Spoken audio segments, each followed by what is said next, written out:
So, hi, Julia. It's really nice to meet you. Hi, Masha. Thank you so much for inviting me. Yeah, I'm really glad we got to talk. So, I have a few questions and I'm gonna try and ask some of them and hope that you don't mind me asking all of those tricky questions. Of course not. Go ahead, please.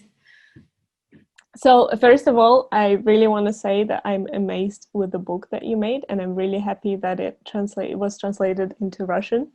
Me too. It's so cool, and it's really nice to see one of your books in Russia finally, because we love you here, and this is the first one in Russian for you, right? Right. And for me, it's like an honor to be published in Russia, because I'm absolutely in love with the Cyrillic alphabet, and I think that everything looks nicer printed in Cyrillic. I'm very happy to have my first translation in Russian. Yeah, it really looks beautiful, and with this book as well. And I think you said that about Cyrillic font in your Instagram. And what you also said in your Instagram is that you took inspiration from Bilibin, among other things, right? Yes, he's one of my favorite painters, illustrators ever. And when I read that story written by Miriam Daman and Nicola Digard, I absolutely thought that it had like a folkloric feel. And I don't know why I just placed this story in my imaginary somewhere in the north, in northeastern place, in a northeastern forest, and as I am in love as well with the folkloric Russian patterns and colors, I thought that it would be like the most beautiful aesthetic to dress up all the story, and of course mixing all the Russian folkloric with influences of Bilibin. It was like a I think it was like a beautiful scenario to build all the story. I think that the aesthetic and the story were working the same direction. Yeah, that's really cool to hear. I really agree. I think the story has this like folk kind of vibe. So it's really cool that you felt it that way and illustrated it that way. And it's also really interesting about Bilibin is that he was also inspired by Russian folk art, obviously. And you were inspired by him. So it's almost like a double interpretation thing going on.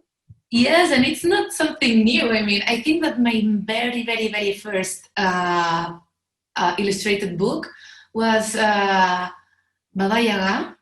Baba Yaga, also a Russian classic tale, also illustrated by Ivan Bilibin at some point, and it was the very, very first book that I made, and I chose it myself because I was already in love with all this atmosphere and imaginary and aesthetic world. It's so beautiful, and what I love most about Ivan Bilibin is all the framing that he makes in his illustrations, and the fact that he's able to make sense of depth and build beautiful scenarios without using proper shading or volumes. He's only drawing with line and flat colors, and everything is so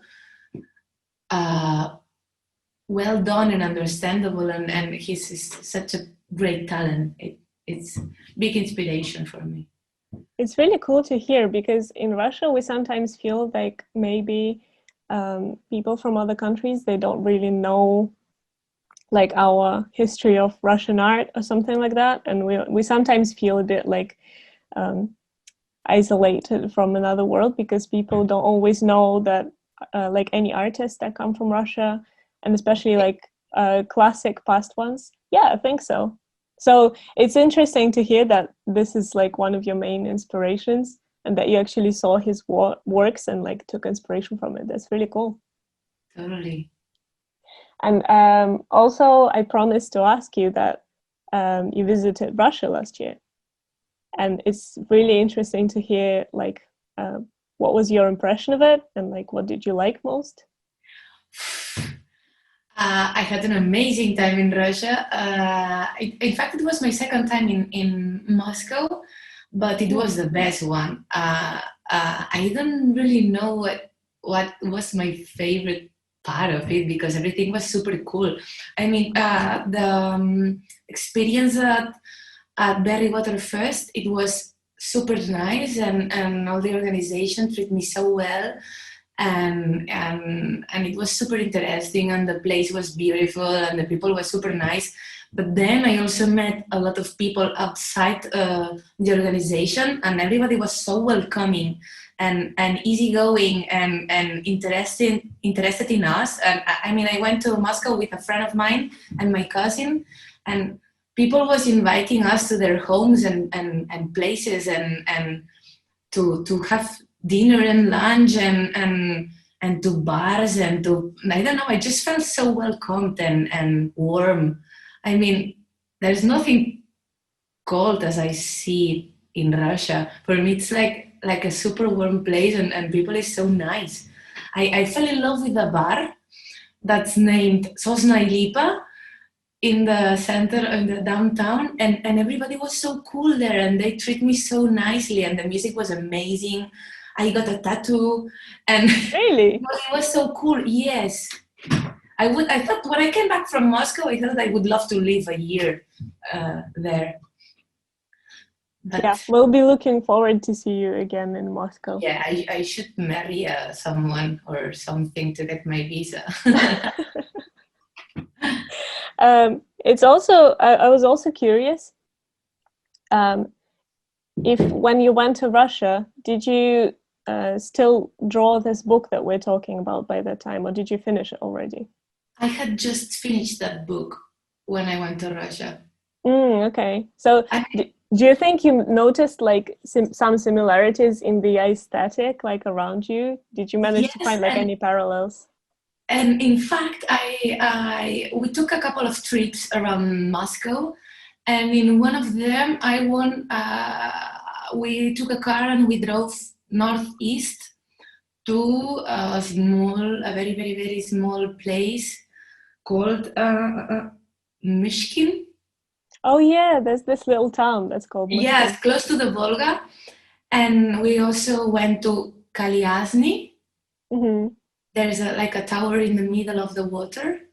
Beautiful place. And during all this way through all these forests and places, we find so many beautiful houses, wooden houses with colors and nice patterns, and the forests were amazing because it was October and they were golden, and the light was beautiful, and all the trunks of the trees were white.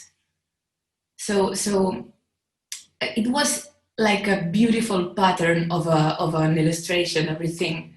And so I have to say that if I would have gone to Russia before finishing the book, I would have taken so much more inspiration, because it was full of color and very stimulating, very motivating. Everything that I saw, and just the houses and the small villages and the forests, the colors, the light, the river and the ships.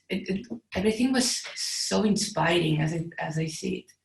The people and their faces, and I don't know, so different from Spain and similar at the same time. That's cool that you said about people's faces. Do you think it's somehow, like, can you see somehow that the person is Russian? Yeah, I think so as well. Yeah. It's like a very kind of particular beauty. It's like it's like a very strange physical, I don't know, kind of special faces. Yeah, I think it's in the expression somehow, isn't it? And maybe. Yeah. But then I think that the personality is quite similar to the Spanish one. I think so as well. Yes, because from the people that I met in Spain, I think it is quite similar. And me and my friends get along super nicely with the Russians. It's like we love to shout and to touch each other, and it's like a lot of contact and very passionate, and I don't know, there's nothing, it's not like the Northern Europeans that are so polite and calm, and they are also always offended by everything. It's like, I don't know. It's just feels right. See? I also wanted to ask you about your style, because I think a lot of illustrators like myself would be interested to hear about this. So basically, in this book especially, I felt like it's such a vibrant like mixture of aesthetics and everything, and it's you took inspiration from many things, and you quote a lot of styles, so like Japanese art, as you said as well. But at the same time, your voice is very visible in it, so it's very easy to hear and see your own voice and style in it. I always think that the style is a very tricky thing, because we tend to assume that it's something that we choose, like I'm going to do things that way or other way, but style is not something that we choose. It's just like the result of our goals and our limitations. I mean, there are a lot of people that I truly admire their work, and I am always like, I'm going to draw like her or like him. I'm going to try to make it like this way. But eventually, you just have something else, because we are not, we don't have the level or the talent or the time to do so, to work as much as we would need to do to reach some point. And so I think that the style is just the result of our limitations. We try to do something, but we only get like the 50% of where we want to get. And eventually this is better, because we get something else, something different. We had an idea on the beginning, and then we find out that we're not able to reproduce the things that we have in our head, but we get something else, something different. And it's not something that we can truly control. It's just something that it's like the result of our efforts. I think that the style is not an objective itself. It's just a collateral thing. I mean, I think that I just try to work and draw and draw.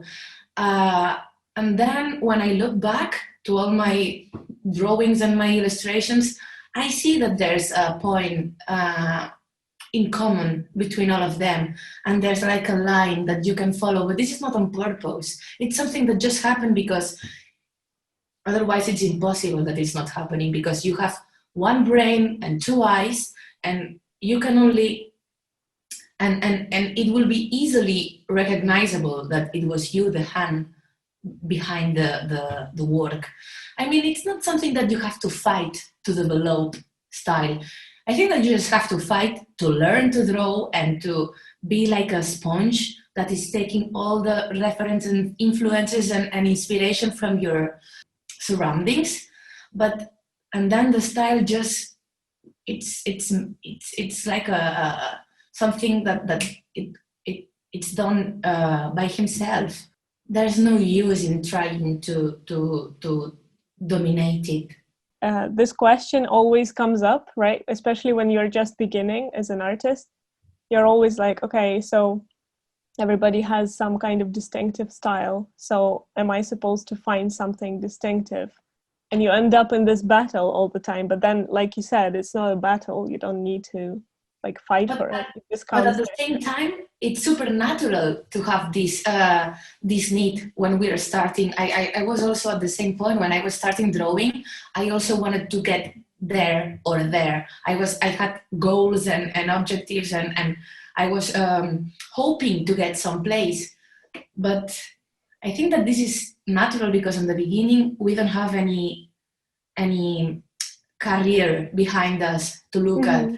So we are like empty, and we are trying to build a personality and aesthetic. But the personality and the aesthetic, it builds itself. Well, it's just a matter of growing up, I think. Yeah, I'm smiling not because I'm laughing at what you said, but because this is exactly what I have written in my question. Like, is style the matter of growing up? You just said it, and I'm like, we can just jump here. So yes, I think it's a matter of growing up, because style is just a way of seeing.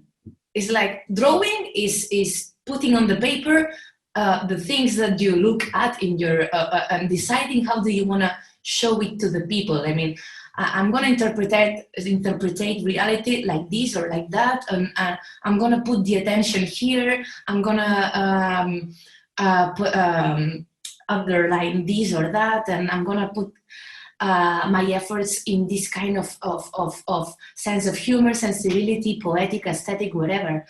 And this is something that you build, and that these decisions, you can only make them while growing up, because then you become a woman and you have your interests and your fears and your desires and the conclusions that you reach while growing up. And these are the things that make you look the way you look at the world.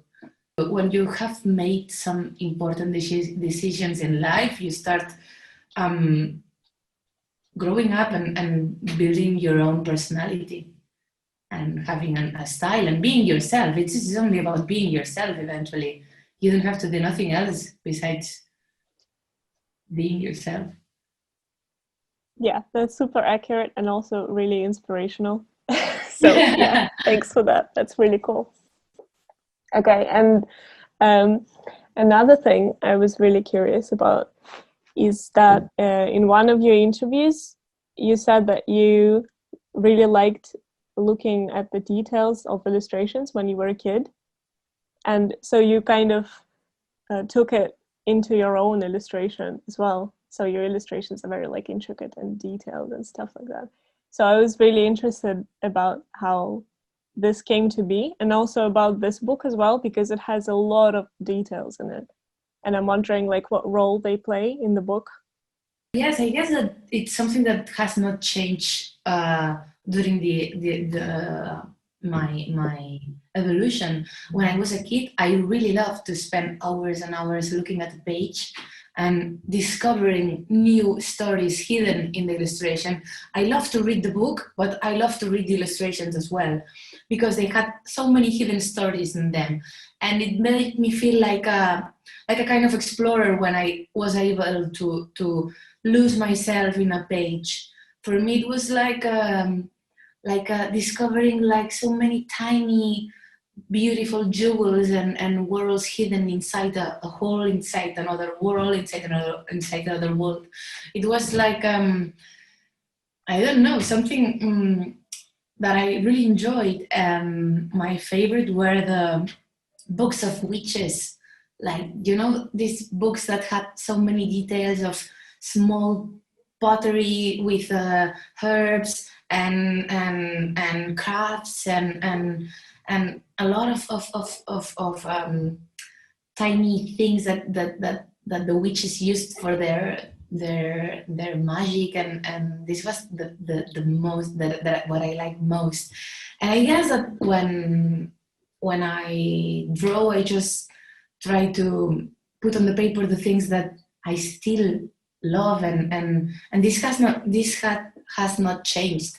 I still love this kind of interaction with the drawing. I also appreciate these books that are super conceptual and they talk about ideas and they are really direct and they go straight to the point with some concept and they are smart.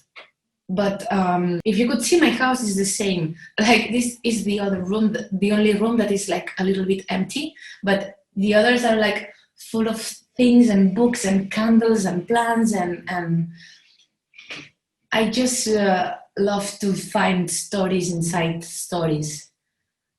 And this is something that I enjoy as a reader and as an illustrator as well, because I also enjoy the fact of building these other stories myself while drawing. I mean, it's like you could choose to make something simple or easy, but then I build something else in a room or in a house, or the architecture of some place, or I don't know. It's I feel it like making it richer, and I think the fact that you can come back and give it another lecture and another reading to the story, it's something that makes it cooler. Also, when you grow up and then you come back to the books, being older, and you see things that you had not seen as a kid. And this is something that I also like. I was going to ask you this later, but I'm going to ask you this now. About this book, The Wolf's Secret. So I noticed that there are a lot of the details that you mentioned about the main character, the girl. So there are a lot of details in her home, and like with her dad, he has all those like pictures on the walls and stuff. So how do you come up with those? Do you know like the actual story behind her character, or is it like nothing in particular and you just put little bits and pieces everywhere?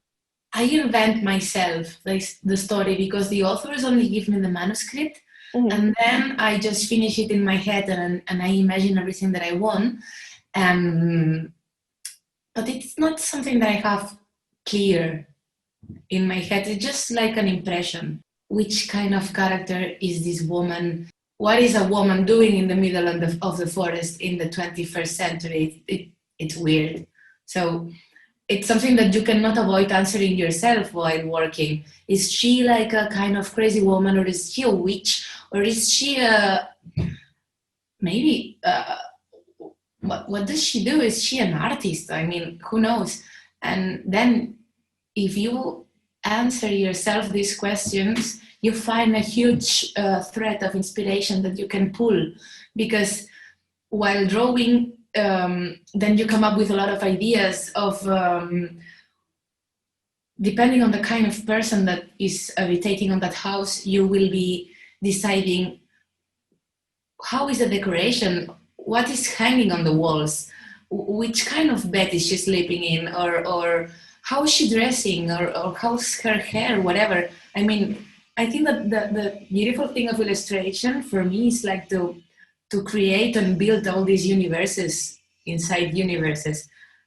And besides that, I also love doing a lot of research, because I find a lot of inspiration there as well. And sometimes I come up with a lot of ideas from what I found that also helped me building the characters. I remember that I found an amazing character while doing this book. It was a Polish woman that was living in the forest in the 70s. She was a photographer called Simona Kosak. I'm not sure if I'm saying it well, but she used to live in the forest alone in the middle of Poland, without nothing, without light, without water, and she had animals inside the home, like a bear and crows, and she was sharing everything with the animals. And she was working in the forest with a lot of deers and like, you know, like Snow White. What? Like Snow White. Yes, like all those to the animals, characters, like surrounded with birds, and she was like a kind of hippie photographer, but not hippie, because she was like studying them like a biologa. I don't know, but I just found her like doing my research for the book, and I thought that seeing this character was also super inspiring for my character, and I took a lot of inspiration from the house of Simona Kosak. But I read in your interviews that you do a lot of research and you find a lot of references. So in this book, there are like, there's a huge amount of like different interior bits and pieces, and there are like different patterns and stuff.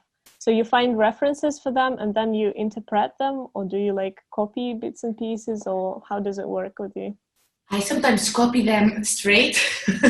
Like I just copy them, and sometimes I just pick the colors. Sometimes I'm more interested on the shapes and the balances that they create.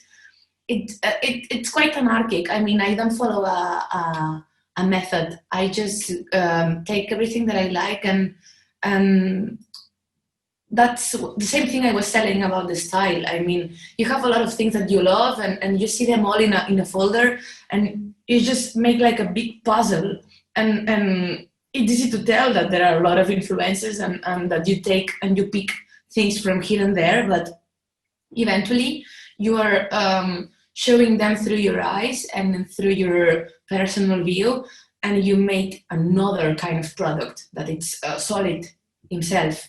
So, no sé. What I think that is more interesting about the reference for me is that as the books that I usually do are quite long, and I sometimes have to mix projects. Sometimes I'm working on the line, and then I'm painting the color of another different book, and then I'm coming back to the first one, and I have to switch my mind several times. Building a strong universe of references helps me a lot to come back to the original idea that I had for the book. I mean, if I'm drawing this book that is like placed somewhere in a forest, in an eastern forest, in a undetermined time, but that has a particular aesthetic, and then I have to come back to another book that is happening in New York in the 1920s, then it would be complicated not to mix like the inspirations and lose the direction. And that's why I love to when I'm drawing something, build like a strong and solid folder of references that I can come back when I lose the direction. When I have to start something new, a new illustration, I start by diving inside the folder and what was it's like to pull the thread again and find the direction again. It's for me, it's super helpful and super useful. Yeah, so it's like a huge mood board, and it's like grounding you to the project. Absolutely, it's like a mood board, like to have a very vague idea of where you're going and the things that you like and the things that you don't want to miss. Like it has to have something of this and that and this, and that way you see everything all together at the same time, and you don't get lost.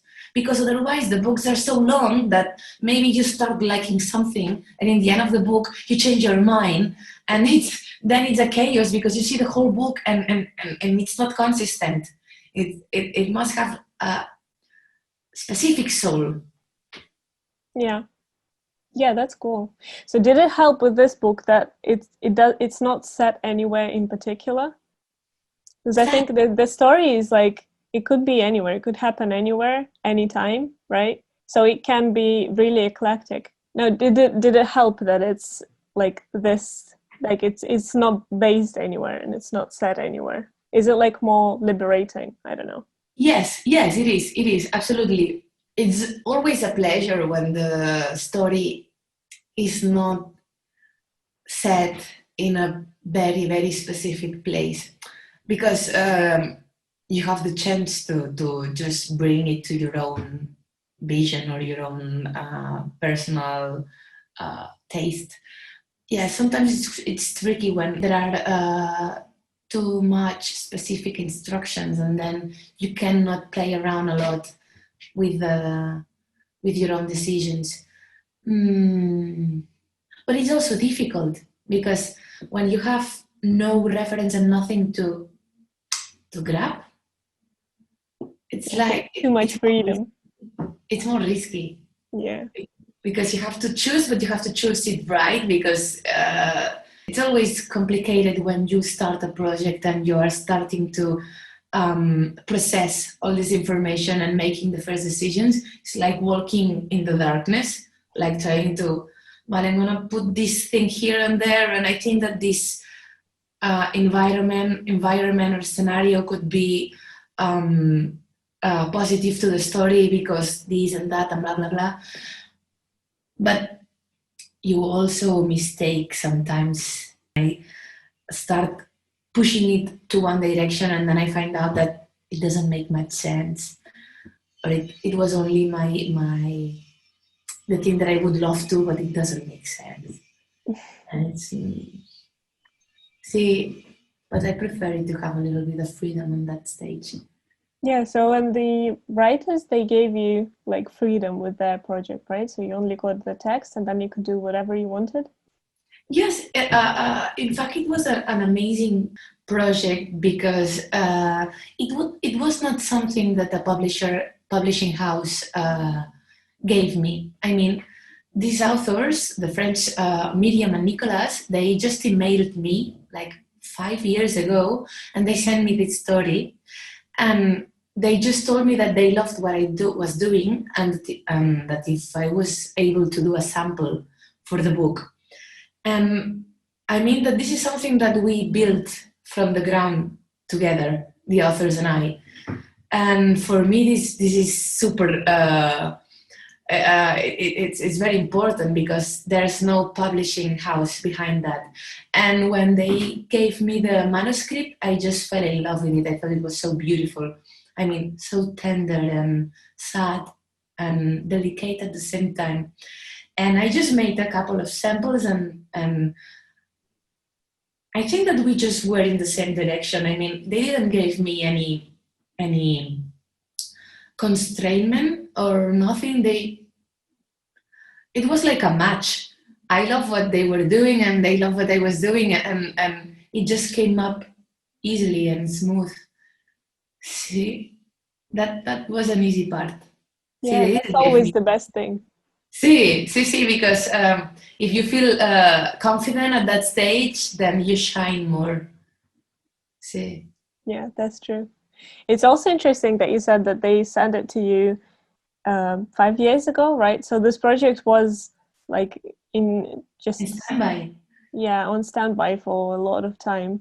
And I saw, I think on your blogspot maybe, that there are a few samples that you posted like in 2016, and they are quite different from what the book is now. So that super different, more sketchy. Yeah, so that was the ones that you sent to them, so like the samples? Yes, these were the very first samples that I did. And I think that the authors were moving these samples around with the manuscript through the French publishing houses. And it was very difficult because maybe it was not the right moment or the right doors to ring or whatever, but nobody was answering us. And then, thanks to my agents in London, that they are so cool, this book is also thanks to them, because we sent them the samples and the manuscript, and they moved it around through their clients. And in fact, they were the ones that find us a contract, my agents, in Pickled Ink. And then we signed up with Orchard Books. And that was amazing because they were so fast. They are like sharks. We sent them the manuscript and the samples, and in less than a year we had all the contract and everything for us. And then I started working on the book, but as so much time had passed, I just changed my style, and I want to try something different. And in fact, we had a little back and forth with the publishers because they saw the samples and they like it. And they were like, it's come back to the how you were doing it 5 years ago. And I was like, oh, I cannot do that. I mean, I can try, but it will look bad. And yeah, that's also interesting how it evolved. So it's like this natural process kind of within one book that you started one way and then it ended up being really different. Yeah, it's something that we cannot avoid. Yeah. I mean, we need to find out new things and new languages and new tools and new ways of talking and watching. But I think it's always for the best, because in the end you got this like amazing project that is just the way it needs to be. So I think it's cool. Thank you. But I also found myself like sometimes I've been doing some experiments that were not so successful. I mean, trying to find new ways of drawing, I've made a lot of rubbish as well. Yeah, I think that's just an inevitable process thing for everybody who's drawing or like illustrating. Yes, we just tend to make a big percentage of rubbish as well. Yes, I do a high percentage of rubbish, but I never show it on the internet or nothing. I just hide it. But now we know. Now we'll keep it in mind. When I do workshops and lectures and things, I always try to show the students all the rubbish, no, but a big part of the rubbish to encourage people to see that we're all doing things that don't deserve to be shown and that are only part of the process of learning and evolving, but they are not good enough. And I mean, internet is very cruel sometimes. You can be easily demotivated or depressed by looking at the other people's work, because it seems like everyone is so brilliant all the time, and it's not true. Well, everybody knows, in fact, but it's cool to remind. Yeah, I relate to that a lot, because especially when you're active on like social media and you post a lot and you read like other people's blogs and you see their art, it's really easy to forget that like everybody makes mistakes and everybody makes rubbish art once in a while. And it's easy to get into this like foolish idea that everybody just draws perfectly well and you need to strive to get to this point, but actually nobody is at that point, I think. Totally, and also we need to pay our invoices and the rent and everything, and sometimes we have to do shitty commissions to save the month. I mean, yeah, that's very true. Like this. So that's why it's so cool to have a beautiful project, because then you can value it. I mean, it's something that we have to be grateful to. Like when we have beautiful commissions. Another thing I really wanted to ask you was that how do you plan out the project, or do you plan it at all? Is it like a more chaotic movement, or is it a plan that you follow? No, I follow a plan because otherwise I got lost. It's too long. Usually I just I start by doing the research, then I work on the pagination. I mean, I distribute the text through the pages. Like this is gonna I decide the blocks of meaning and how are they placed on the page. Sometimes I have the freedom of putting them here and there, and sometimes the publisher is more strict. Then I go to the sketch phase, which is always very rough. I usually do some kind of thumbnails, super small thumbnails, super rough, and then I move to the pencil after that. I don't show the roughs to the publishers. I just show them the pencils when it's easy to understand and it's already nice. And from the pencil, I move to color after making some adjustments. I just move to the color. The color is the part that takes more time for me. I mean, the pencil is quite easy, and I think I'm quite fast with the line. But then the color is the part where I have to build all the details and all these things. So I spend maybe 1 month doing everything and 4 months doing the color. Wow. So it's like 3/4 of your time, basically. Yes. Wow. That's cool. Super long. Yeah, the reason I was asking that about the plan was that I think in this book especially, it's really cool to see how you have so many types of illustrations. So you have all those like chapter endings, like chapter beginnings, and then the frames and the spreads and the one-page illustrations. So like a lot of types of illustrations, and they're all distributed really well through the book. So I think this takes like hell a lot of planning. Thank you. Yeah, I just try to make like some parallel compositions through the book. Like I like to think that illustrations through the book have like sisters and brothers like along the project. I mean that there are illustrations that have a same kind of composition, and it's repeated along the book, because otherwise if you just find something super different at some point, it just pops up I mean, it has too much protagonism and it maybe shouldn't. Mm-hmm. I mean, it's a nice way of giving unity to the whole piece, just to plan all these compositions and repeat them when necessary. And it's also a very interesting way of building the narrative of the stories, to play around with the compositions and repeat them and understand in which point one composition is helping or is not helping to the content of the book. I mean, it must walk side by side with the meaning of the story, the kind of the composition, the kind of rhythm, the kind of I mean, the book is like a song with a rhythm, and you have to follow it and understand it and underline it and help it to grow with the kind of drawings that you do. There are places where you have to be more silent, and then places when you need to shout. I don't know. That's a really cool parallel with the music. I really relate to that as well. It's like a song, of course. Yeah. So cool. Especially the children's book. Yeah, because it needs to have this like rhythm that's almost musical. And most of the time it's cycling. It's cyclic. The stories are cyclic, and they go around and they come back and they repeat themselves and they come back with more information or more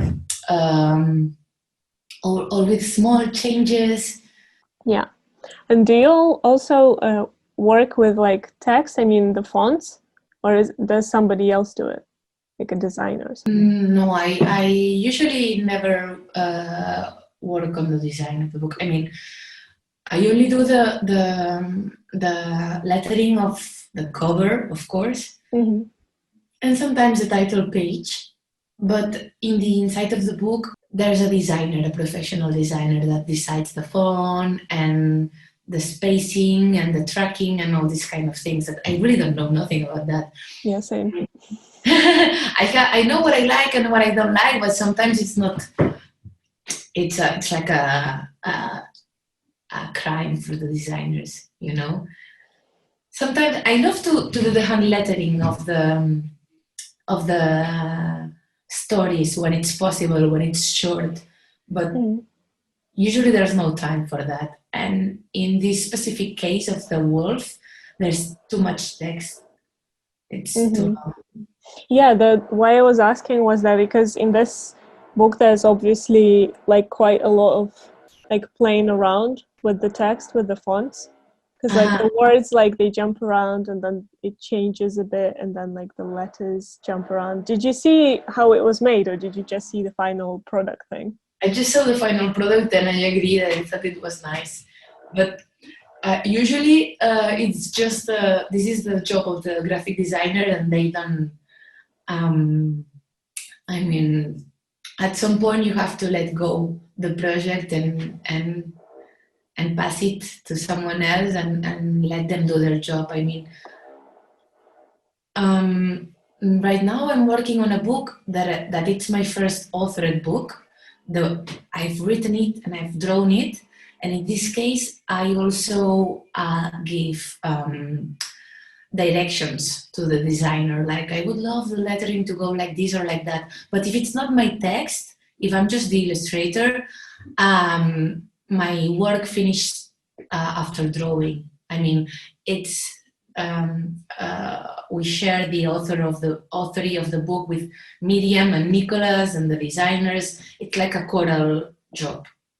No, only the lettering that are more like free. If you do like handmade lettering, it's like something that you can bring to the rules of illustration. I mean, it can have a similar kind of logic regarding the balances and the composition and the harmony that you have to find between the blank spaces and the weight of the black pieces and everything. But fonts and pagination and design of the product, for me, it's something that I'm absolutely ignorant. Another question comes from what you said about the book being like a song, which I thought is really like poetic, and it's a really nice parallel as well. But for this book especially, because music like plays a huge role in it as well, it's like part of the story. So how did you like work with this? Did you listen to some particular music, or like did you imagine a particular music that she sings maybe? Yes, in fact, as I had to draw it, because the publishers were super obsessed in me drawing the music, which is a little bit complicated, and they asked me like, no, but make something coming out of her mouth, like notes and like a pentagram of music, and I was like, this is very complicated to make it cool. It will look tacky and not nice. And as I had to find out what to draw, I just looked for a melody that I really loved. That it also reminded me a lot of my father, and because the character is singing to the father who is sick in the bed, and I think but it's not a. It's just a melody. It doesn't have lyrics. It's a melody of the pianist Eric Satie, and I think that it was a song called Prélude de Porte Héroïque du Ciel, which means the song of the heroic doors of heaven, or something like this. It's a beautiful song. It's but nothing else. I mean, for me, it was very complicated to find a way of drawing it. I think that eventually the result was not bad. Only in a couple of places that I have to put the music in negative, in white, to make it stand out from the dark background. But for me, the fact that she was singing was not the most relevant part of the story. For me, the most relevant part of the story was the kind of relation that she has with the wolf. That's where I find that the maximum point of tension in the book. And as I see it, she could have been drawing or dancing. The song is not. Even though all the book is related with the voice, with the communication between people that is not naturally easy to understand each other, like, or to communicate it among them, like an animal and a woman. The important fact is the idea that they were building bridges between them and to try to break walls between souls that are naturally separated, and they are trying to be closer, to find some kind of love and warm. Yeah, and that's also an appropriate moment to ask you something that everybody was curious to find out. What do you think is the secret of the wolf?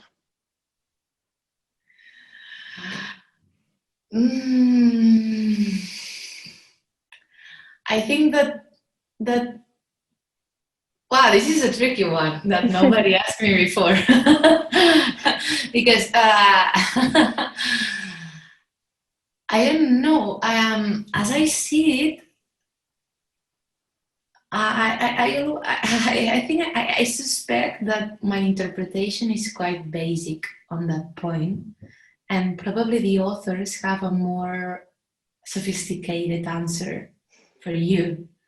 But what I thought from the beginning is that the secret of the wolf is that he's in love with the woman. That's my opinion. I mean, I think that he's like a lonely soul in a big forest, dark, lonely because he's a predator. He cannot have any kind of attachment or link with someone. He's a lonely hunter without a wolf pack. He's a lonely soul. And it's the same with the woman, and they are meant to be together. I mean, they are soulmates, obviously. They share something. They have like the same kind of inner nature. And even though they cannot communicate, they are in a very parallel and similar situation, and they somehow fight to make it.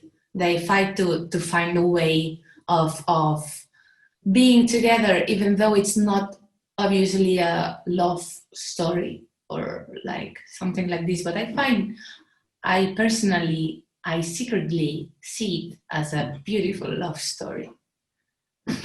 I think it is in a way. It doesn't have to be like, I don't know, romantic love necessarily. I think it can be like a soulmate love as well.